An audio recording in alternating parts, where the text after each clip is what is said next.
Do you have a box of Inktense blocks hiding around your studio somewhere, and you're a textile artist and you're wondering what on earth to do with them? In this video, I'm going to show you several ways that I combine the blocks, fabric, and water and mark making to create some interesting designs onto fabric. It's one of the techniques that I like to share with others. My name is Susan Purney Mark. I'm a textile and surface design artist, and I look forward to showing you some of my ideas. I'd also encourage you to subscribe and like the videos. I'd love to build up an inventory of more great videos to share with you. When we're working with Inktense blocks or even pencils on fabric, there's a few basic things that we need. One of them, of course, is fabric, and in this one I have some cut up old cotton sheets. They're a lovely hand to it, very soft, not a lot of lint. I have water here in a spray bottle and a brush with some rinse water. And of course, I have my Inktense blocks. Now I'm lucky that I have this huge, big set of Inktense, 72 different colors, but honestly, you can make do with 2, 3, half a dozen, 12, whatever. You don't need such an enormous amount. But if you have them, even better. One wonderful part of the Inktense blocks is not only being able to draw and use them in similar way to a crayon, is the ability for it to be incredibly beautiful when it's combined with water. And so I'm just going to add some marks here. And I find with the Inktense, you could use them as a base layer. You could use them as something that you add on, maybe even after stitching or before you frame something. And I'm just going to grab a couple of colors and do some grassy bits. Now, I can add then with the water, and of course the intensity just jumps out at you once you've added the water. I can go in and move the color around. I can brush it to enhance the colors, spread it out over the surface. I can add more. So while this is a lovely detail, and the way it spreads is so lovely. Another option, of course, is to go into it while it's wet. So I could then go in and add more marks here. Go back in with my brush, adding those marks, or enhancing them, so to speak. But another way of working is to then wet the fabric first. Now, another approach, rather than starting dry and then adding the color and the wet, is to start out at wet. And you can decide whether you want it to be soaking wet or just lightly sprayed. And when you do this, you're getting your intensity right away,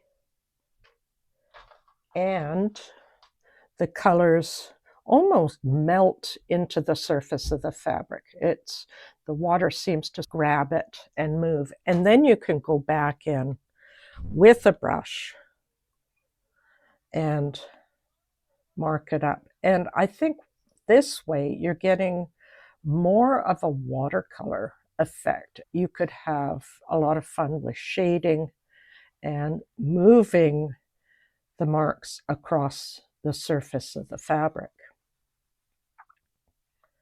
And then going back in with more water, let it dry, and then go back in, adding more marks and layers. You can see a little of the difference just with that intensity happening. I've decided to pull out some of the grays that I have in my box and see what kind of marks I would make if the fabric was really very wet. When we're working with fabric this wet, you may want to put a bit of plastic underneath, but I don't mind this canvas getting wet. I'll just move across the surface and let it run into the fabric. So this one is Payne's Gray, which has that beautiful indigo blue-gray in it. Here is more black into the surface. And if you're not sure what color that Inktense block might be, you can certainly do little tests along the edge of your fabric to see what is going to show through. I can see this has quite a bit more blue in it than the other ones. So let's see how we can spread this. And those little grains of pigment really work themselves well into the fabric. I'm getting fainter and fainter, lighter and lighter on the surface here. It really does spread beautifully in here, and a grainy, tweedy effect in there with when it's on the white. You may consider taking some fabric and doing a bunch of little test samples and then writing the color beside each one. If you notice on here, there is a little hard to see, but there is a number in here, and you can look up on the website and find what color it is that corresponds with the number. And that's true of the Inktense pencils as well. In most cases, the way I work is I'm creating a base layer or a base wash of color.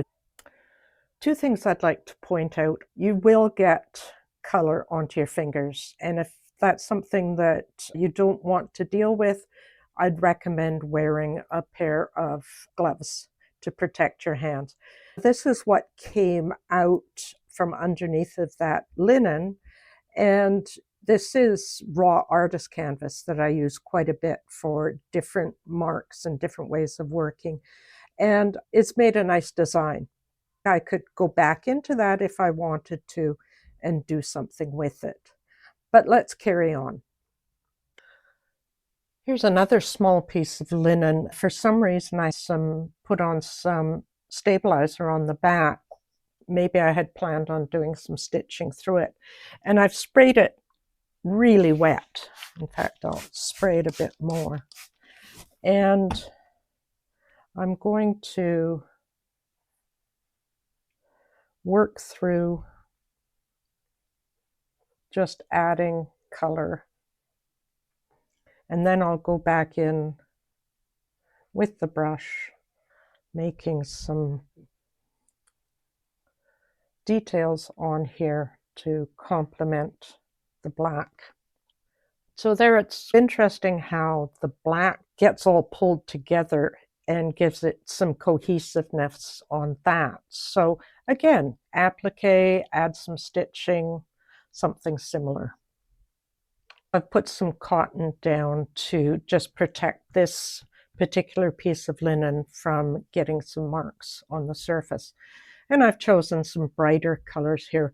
This is something that I had done some time ago. Not quite sure what I was doing, but there's some nice marks on the surface there. And so in this case, I think I'll just repeat the marks and add brighter colors. I'm really just kind of exploring here. I might try stitching over it at some point, or maybe using it in collage. I've sort of completed making marks with the yellow and orange and red, and let's see what we can do. So we get a little bit of movement, and certainly you can see the red is a lot stronger, so it will show up more. That's one way of working. Now, if I were to go in and work at blending these a bit more, they're a little more subtle, but you get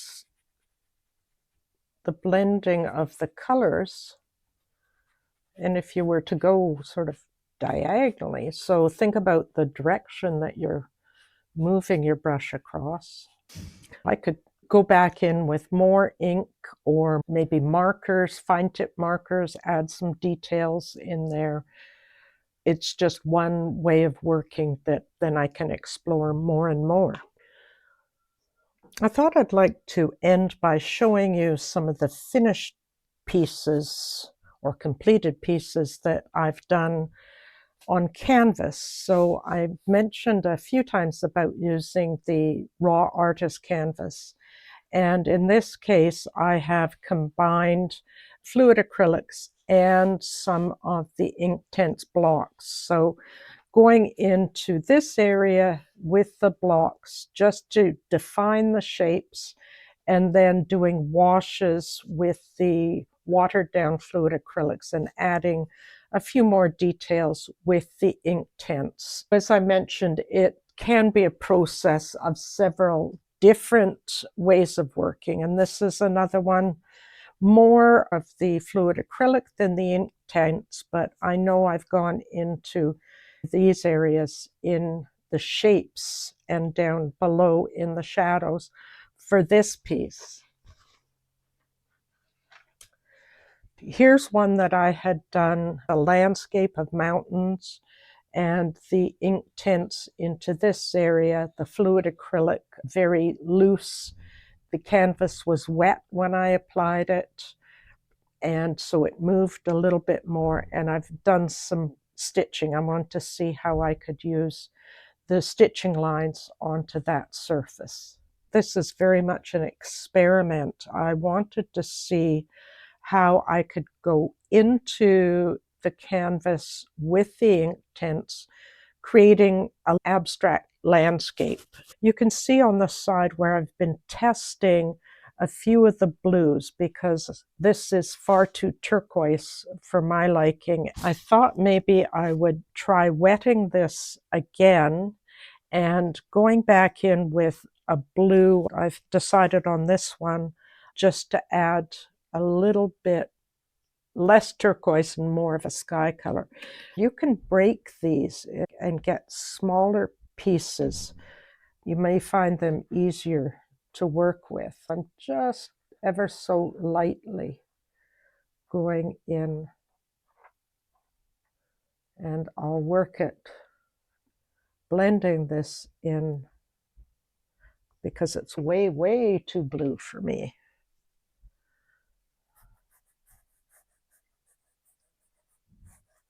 I'm trying to lighten it up, but I want to see what that sort of diagonal sky would look like. And I can see right away that it's still too blue. This is some of that cotton that we had talked about earlier. And I'm just going to lay it down.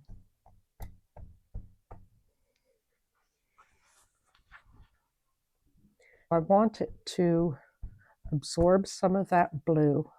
You can see what a difference that has made, that there's still a bit on the surface. Just come back in because I can still see some of that little bits that haven't quite worked themselves in. I did mention that it was all Inktense, but I was wrong because I did put some of the white acrylic on there. Maybe a little too blue in here. I can pick up the color if it's not absorb too much into the surface. Get rid of some of the turquoise, and I'm much happier with that now.